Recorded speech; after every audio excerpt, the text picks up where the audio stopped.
Muita gente tem dúvidas sobre o Past Perfect, ele já é meio pro lado do avançado no inglês. Ele não é mais nada do que o passado do passado, é uma coisa que aconteceu antes da outra.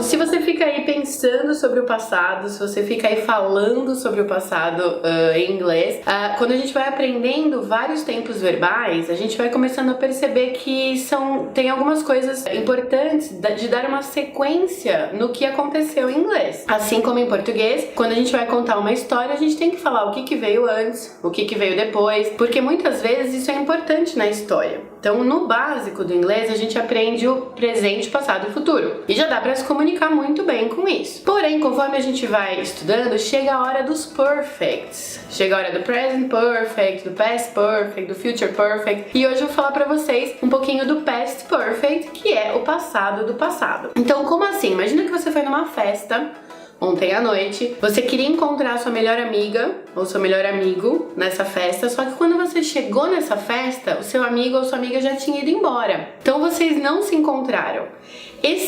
Ele tinha ido embora é o past perfect. Então faz sentido você chegar para ele no dia seguinte e falar: Man, when I arrived at the party, you had left. When I arrived at the party, you had left. Então, quando eu cheguei na festa, você já tinha ido embora. Esse you had left é o exemplo do past perfect. Ele é muito parecido com o português, porque tem esse had no meio. Então, fica realmente como uma tradução ao pé da letra de você tinha ido embora. E a gente forma esse past perfect com o sujeito, o had sempre, então pode colocar com todas as pessoas esse had, e o verbo no past participle, que é aquele ed, se o verbo for regular, ou aquela terceira coluna de verbos, se for um verbo irregular. Na negativa, a gente põe o had na negativa, então fica hadn't. Num exemplo, poderia ser you hadn't left. Se você ainda não tinha ido embora, a gente se encontrou na festa. When I arrived at the party, you hadn't left. Você não tinha ido embora ainda. Essa é a negativa.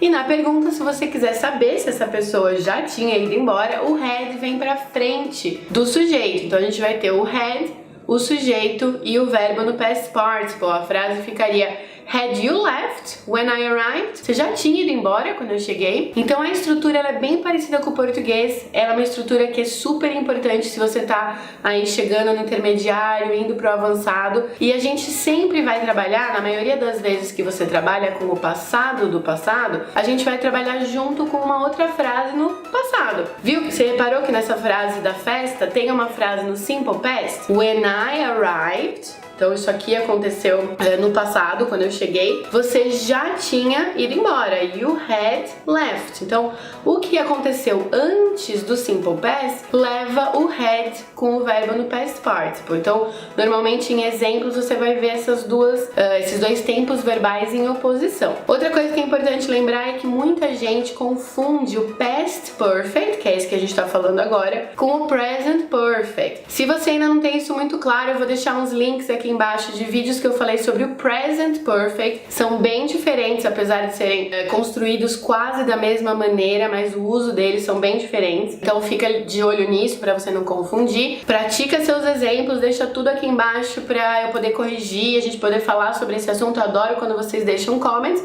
e deixa o like nesse vídeo se você curtiu. Espero que tenha sido super útil. Vamos falar aí do passado and bye!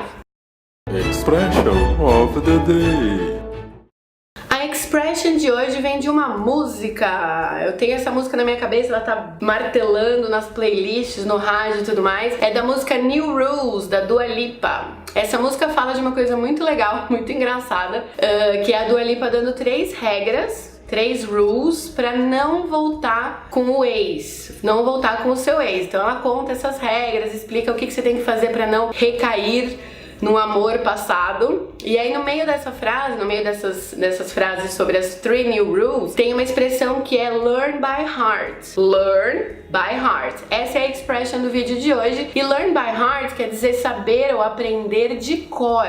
Quando você aprende alguma coisa de cor e você não esquece mais, você learn by heart. Esse heart é o de coração mesmo, e esse core do português, aprender de cor, também vem do aprender de coração. É quando você não esquece mais. Na música ela fala I'm trying to learn it by heart. I'm trying to learn it by heart. Tô tentando aprender isso de cor. Ela tá tentando aprender as 3 regras pra não voltar com o ex de cor, pra não esquecer mais. Pode ouvir bastante aí Dua Lipa, treina bastante essa expression and bye. Once again, and you know that it's true. Forget about seeing it or hearing it. In the end, you must feel.